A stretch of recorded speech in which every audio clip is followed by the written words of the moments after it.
Now, Fox Weather is your Hurricane HQ, and historic Hurricane Melissa changed millions of lives so far, and they will be changed for forever. Many communities have lost everything, and now they're attempting to rebuild amid the devastation. One man survived the hurricane after fleeing his home in Westmoreland. His family hadn't heard from him for days after the storm struck. So a relative flew to Jamaica to look for him, and thankfully he is alive and found a shelter in Bethel town. Joining us now is his daughter, Kimali Stephen. Kimali, I want to thank you for joining us here on Fox Weather, giving us this update. You've had a really intense week so far. So take us through what's happened with your father before Melissa even hit the island. Yeah, so before Melissa hit, I made sure I called my dad just to ask him, what was going on. Was he prepared and things like that? He says yes, he's prepared. He didn't know that it was going to be like this. We didn't know it was going to be like this. But yeah, he did say that he was prepared for the storm. He has weathered a few storms, so he knows how to survive. And he's strong, but even the strong needs help sometimes. Absolutely. And, from my understanding, you're very close to your father. This is one of your living residents, or relatives, I should say. Have you spoken to him since your cousin found him? How's he doing? I have not spoken to my dad. And the fact that my husband's cousin found my dad and spoke to him, because I told him, please let him make a video telling me that he's okay and things like that. And he did.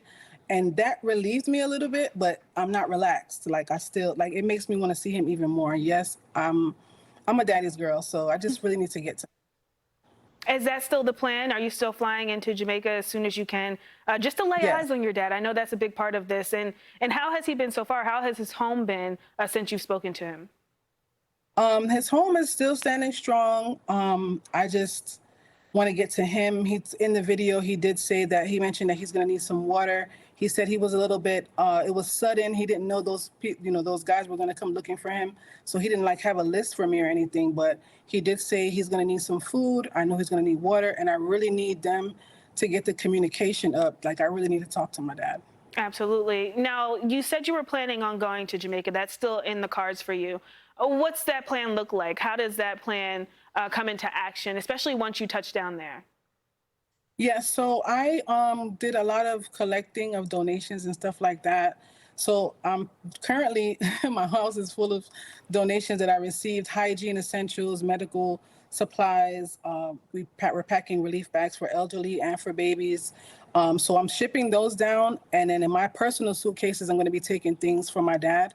But yeah, that's all I need to do right now is just get down there to him so he can get his things, and I can also help the community by giving them what I've collected from my friends and families and some strangers. Absolutely. That is so wholehearted of you to give back to your community, back to your island in such a devastating time. I know you mentioned that your dad has actually weathered a couple of storms. Walk us through that. When you talked to him, did he compare this to any other type of storm? Did he say, this is the worst I've seen it? What was his mindset when you talked to him? Well, I haven't spoken to him. That's one of the main questions that I'm ready to ask him, because I know he's been through Hurricane Gilbert. That was in Jamaica in '88. Here for Hurricane Andrew, I believe that was '92, August '92 or something like that. So yeah, he's been through many storms and things like that. So like I said, he does know how to survive, but I don't think he was prepared for this. I can't wait to talk to him, to ask him what was going on or what happened or what he lost, or I just need to talk to him. Well, I am just so happy. My heart is beaming for the fact that you got to at least lay eyes on a video of him. You know that he is okay. Wishing you the best in terms of travel, getting back to Jamaica.